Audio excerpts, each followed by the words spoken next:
Monsieur le maire, le numéro 2 de la nouvelle revue municipale va être distribué dans les prochains jours. Quels en sont les sujets clés selon vous?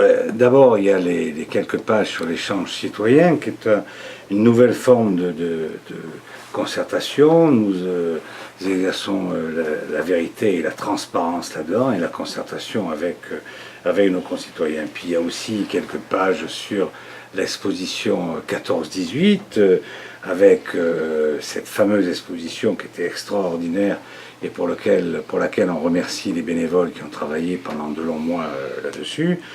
Puis évidemment au concepteur qui a été, d'après ce qu'on m'a dit, la plus grande, au moins l'exposition qui a eu le plus grand nombre de visiteurs sur Boubert.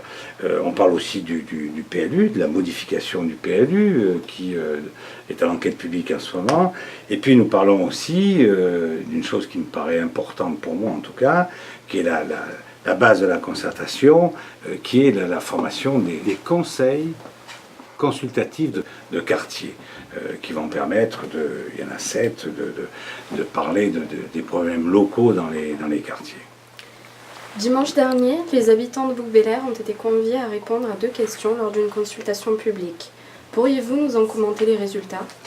Bon, écoutez, d'une part, on a été conforté sur notre vision de freiner l'urbanisation, la densification, donc pas l'urbanisation, la densification de l'urbanisation sur Bouc-Bélair, puisque c'est quasiment sorti le oui est sorti à 80% quasiment. Et puis alors c'est extraordinaire parce qu'on a 6% de différence, on a aussi un oui, mais 6% de moins, c'est presque 74% sur l'extension de la vidéoprotection. Je rappelle simplement une chose sur la vidéoprotection. D'abord, on a dit tout et n'importe quoi là-dessus, que c'est fait en commun avec Cabriès et Simiane, qu'il ne s'agit pas de centaines de milliers d'euros, comme j'ai pu l'entendre ou le voir écrit par certaines personnes malveillantes qu'on a d'ailleurs appelé à voter non. C'est simplement une quarantaine de milliers d'euros, pas plus, mais ça permettra de passer à un stade supérieur. Mais ce qui montre bien que nos concitoyens ont quand même lu les questions, ils ont vu ce qui a été dit et ils ont répondu en fonction de ça. Parmi les dossiers... Alors, juste une chose que je voudrais rajouter, peut-être que je n'ai pas dit, c'est le problème de la participation. Bon, ben, la participation, elle est légèrement inférieure à 30%.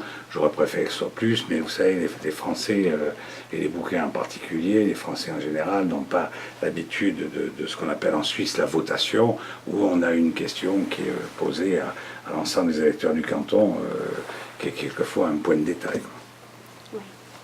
Et parmi les dossiers que la municipalité va instruire dans les prochaines semaines, quel est celui qui vous apparaît comme porteur d'un enjeu majeur pour les habitants de notre commune? Il y a d'abord les finances communales, parce qu'aujourd'hui on voit dans quel état elles sont, les finances communales, mais aussi ce qu'elles vont devenir compte tenu du fait que les dotations de l'État vont être moindres. Elles ont déjà baissé cette année 140 000 euros de moins. L'an prochain, on ne sait pas combien ce sera, mais ça sera encore moins. Puis à côté de ça, on a lancé la révision du plan local d'urbanisme qui doit arriver, qui doit être adopté fin 2015 par le conseil municipal.